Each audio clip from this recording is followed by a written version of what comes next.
Assalamu alaikum and a very good afternoon to all of you. I'm Sub Inspector Mohammad Saqib. So I've been receiving some messages lately. Uh, First one was about physical endurance test. तो उस पे मैंने video बना ली है and I have uploaded it on my Instagram account. I'll try to upload it on the YouTube channel as well.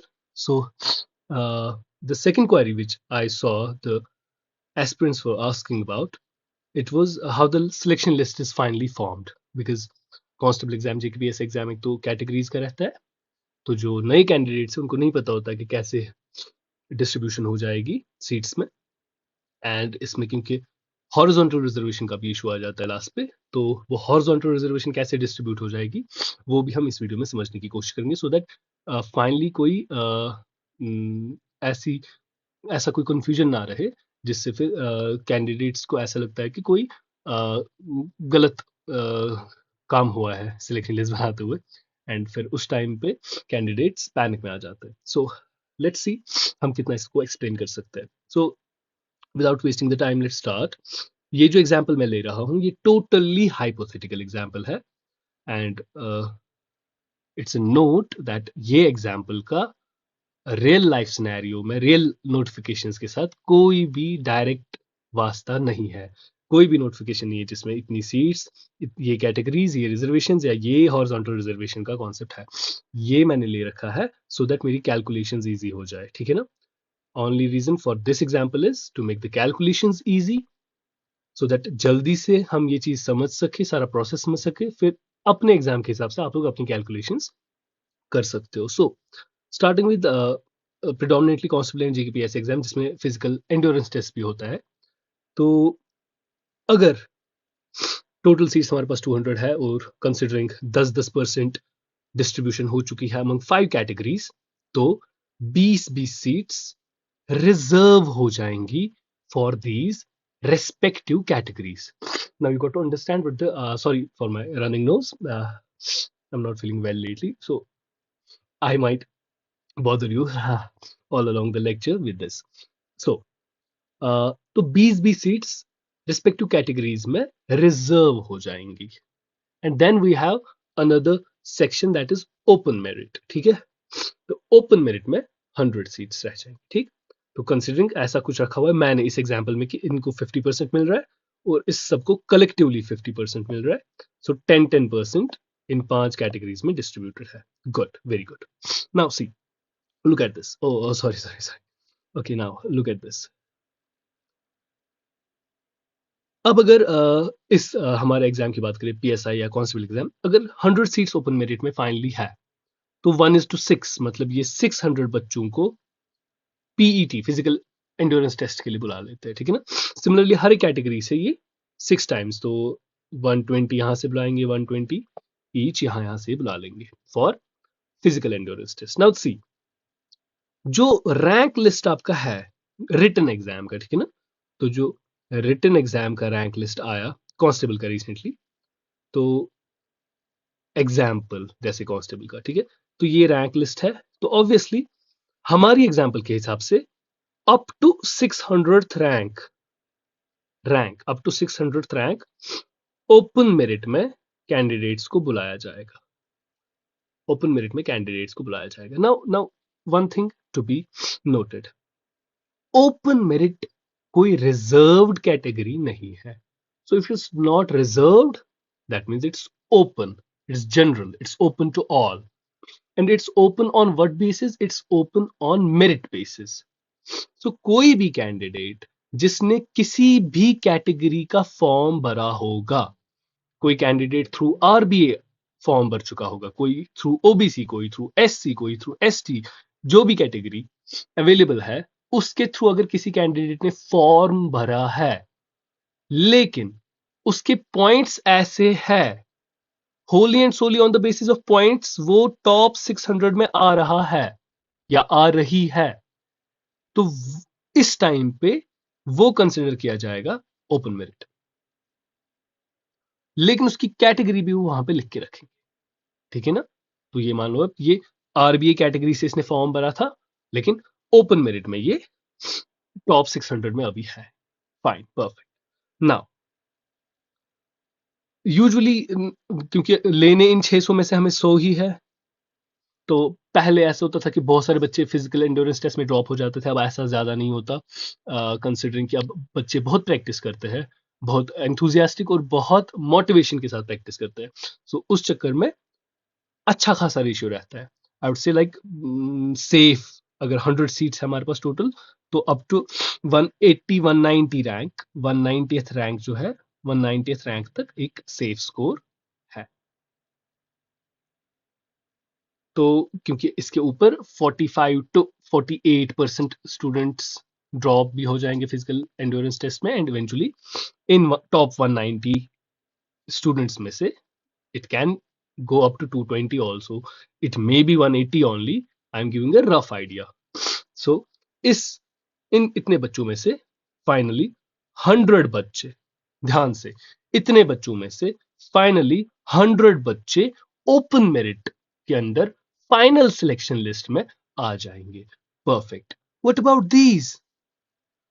अब देखो, ये जो बच्चे हैं इस सेफ रैंक के नीचे जो भी बच्चे थे, ये रिटन टेस्ट में अभी भी ओपन मेरिट के अंदर हुए थे।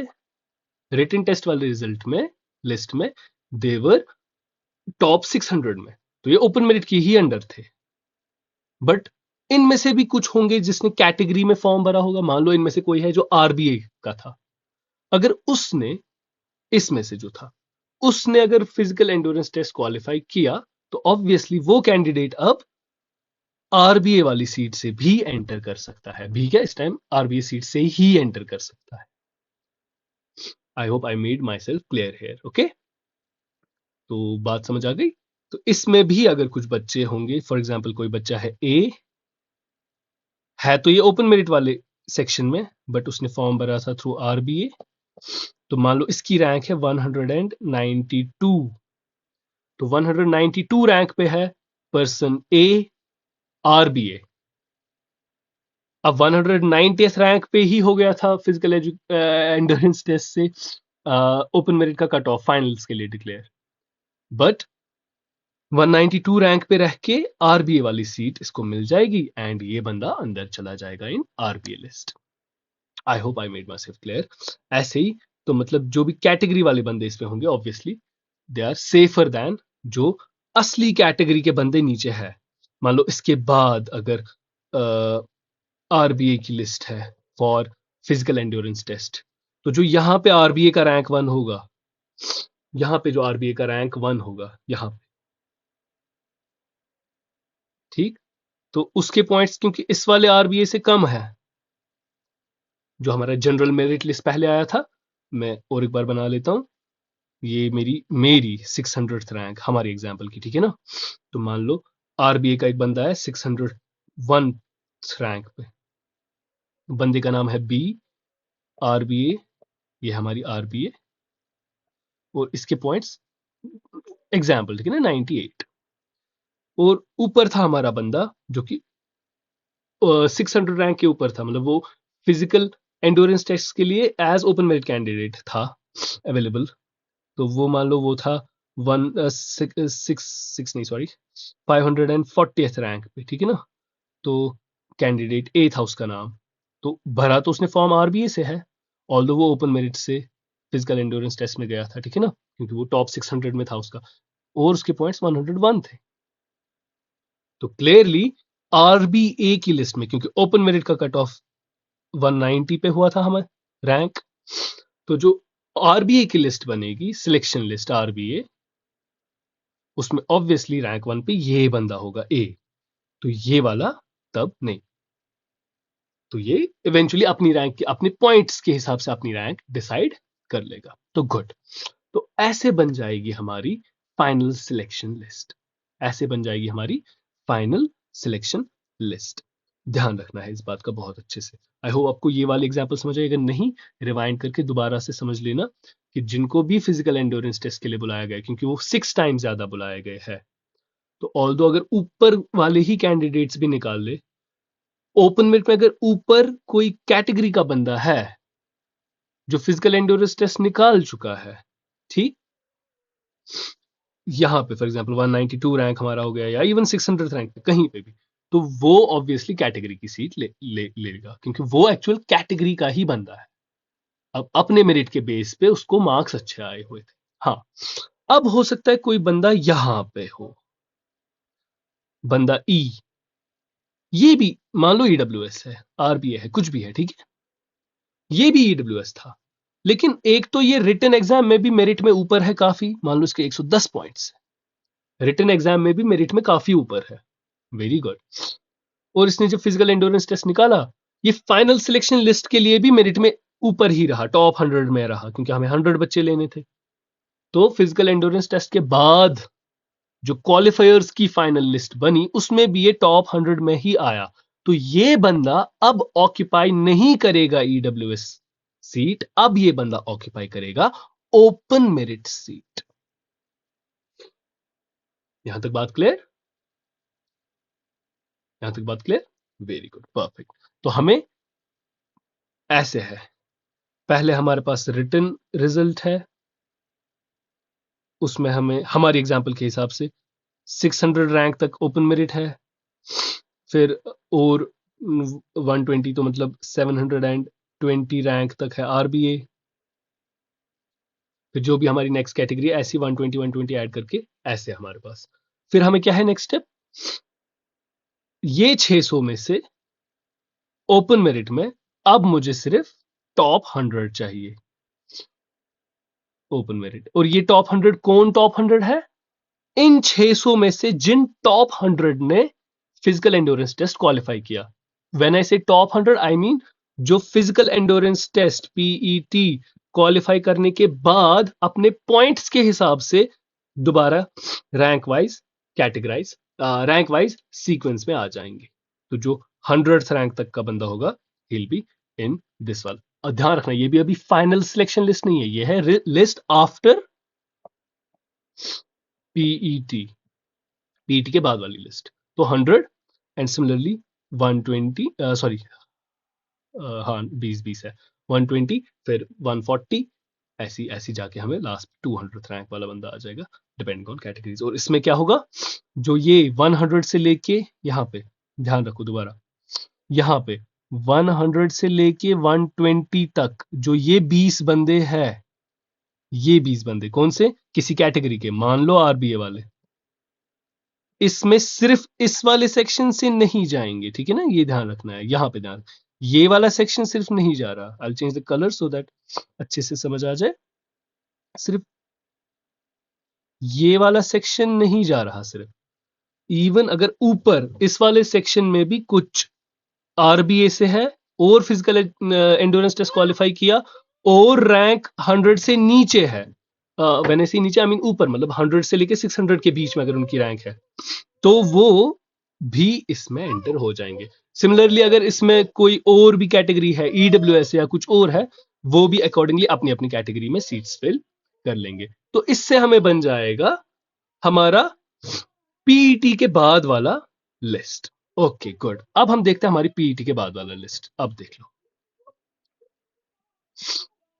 पीईटी के बाद वाला लिस्ट होगा हमारा कुछ ऐसा, 100th rank open merit candidates, 120th rank RBA candidates, similarly बाकी बाकी कैटेगरीज में, it's not rank wise, okay it's not rank wise, इसके बाद सिर्फ 100th रैंक तक है, ध्यान रखना इस बात का, 100th रैंक तक है ओपन मेरिट, उसके बाद सिमिलरली हमें कैटेगरीज में डिवाइड हो जाएगा नेक्स्ट बाकी सारी ranks depending on their categories. Okay now see, ये तो हो गया vertical reservation which was easy to understand. Now comes horizontal reservation. तो हॉरिजॉन्टल रिजर्वेशन कह रही है 5% जो है वो आपको ईएसएम कैंडिडेट्स को देना है। ये पीडब्ल्यूडी हो सकता है किसी और एग्जाम में, यहाँ पे हमें ईएसएम है, ठीक है ना, ईएसएम एक्स सर्विसमैन हमारे जो भी है जिन्होंने एज ईएसएम फॉर्म भरा हुआ है। नाउ सी, अच्छे से देख लेना। नाउ तो मतलब होता है इसका कि टोटल में से, टोटल कितने हैं 200 सीट्स, ये परसेंटेज, टोटल में से ये परसेंटेज मतलब 5% ऑफ 200 गिव्स अस 10, राइट?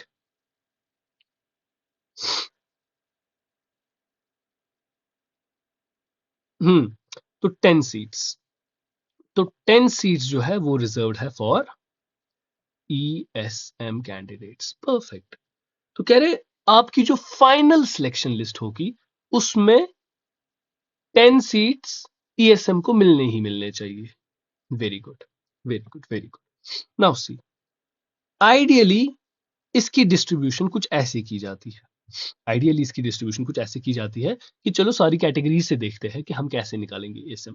5% हम यहां से निकालेंगे, तो जो 20 सीटें EWS कैटेगरी को रिजर्व थी उसमें से भी 5 2 आर 10, तो मतलब एक सीट ESM को जाएगी। इसमें से भी एक सीट ESM को जाएगी, इसमें से भी एक सीट ESM को जाएगी, इसमें से एक सीट ESM को जाएगी, इसमें से एक सीट ESM को जाएगी। हो गए 5, और यहां से हो गया 5 सीटें। तो ये मेरा ESM है। तो मतलब इतनी सीटें ESM हॉरिजॉन्टल रिजर्वेशन के थ्रू अब ले लेगा। आइडियल कंडीशन, आइडियल कंडीशन मतलब हमारे पास हर एक कैटेगरी में ESM कैंडिडेट्स अवेलेबल भी है और उन्होंने फिजिकल एंड्योरेंस टेस्ट क्वालिफाई भी कर लिया है। दोनों चीजें, ठीक है। कैंडिडेट्स जो ESM है वो हर एक कैटेगरी में अवेलेबल भी है और उन्होंने फिजिकल एंड्योरेंस टेस्ट क्वालिफाई भी कर लिया, देन दिस विल हैपन। तो अगर ऐसा हुआ आइडियल केस, तो कुछ ऐसा हो जाएगा ना, यहां पे 5 सीटें ऊपर चढ़ेगा ना कट ऑफ फिर। तो जो रैंक 95, 96, 97, 96, 97, 98, 99, 100 वो बंदे लिस्ट से, मतलब ओपन मेरिट की लिस्ट से बाहर, और 95th रैंक जो है वो कट ऑफ हो जाएगा ओपन मेरिट का। हमारी एग्जांपल में again I highlight that, okay. तो 95th रैंक जो है वो हमारी ओपन मेरिट का कट ऑफ हो जाएगा। वाई? बिकॉज ये 5 अब जाएंगी ESM को। सिमिलरली यहां से एक सीट जाएगी ESM को।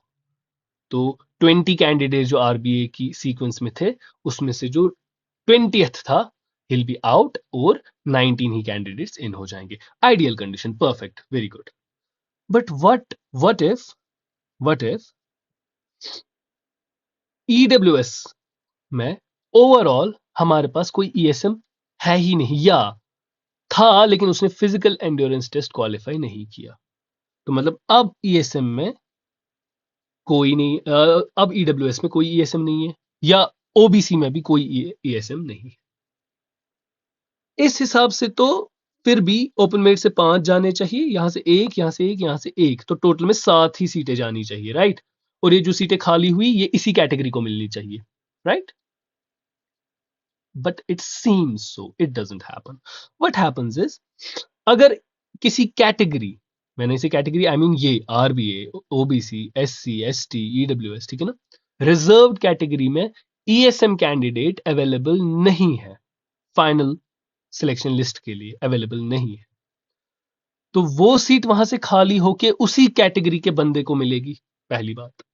और क्योंकि हमें बाय रूल टोटल में 10 कैंडिडेट्स लेने ही लेने हैं ESM से, तो ये सीट कटेगी ओपन मेरिट से। तो ओपन मेरिट में अब 5 नहीं 7 सीटें कटेंगी। I hope you get it, ये इंपॉर्टेंट, ठीक है। Because it doesn't work like vertical reservation, horizontal reservation cuts through the reservations, जो बाकी कैटेगरीज उनके थ्रू कट हो जाती है। नाउ, तो अगर 2 सीटें हमें वेकेंट रही यहां पे और यहां पे, मतलब OBC का जो 20th कैंडिडेट है उसको फायदा, वो आउट नहीं होगा। EWS का जो 20th कैंडिडेट था उसको फायदा, वो आउट नहीं होगा। क्यों? क्योंकि उनके पास ESM है ही नहीं। और अगर ओपन मेरिट के पास ESM तब था, तो वो सीट ESM की कटेगी ओपन मेरिट से, एंड ओपन मेरिट में 7 सीटें ESM को जा रही है, then the cut off will go ऊपर अगेन।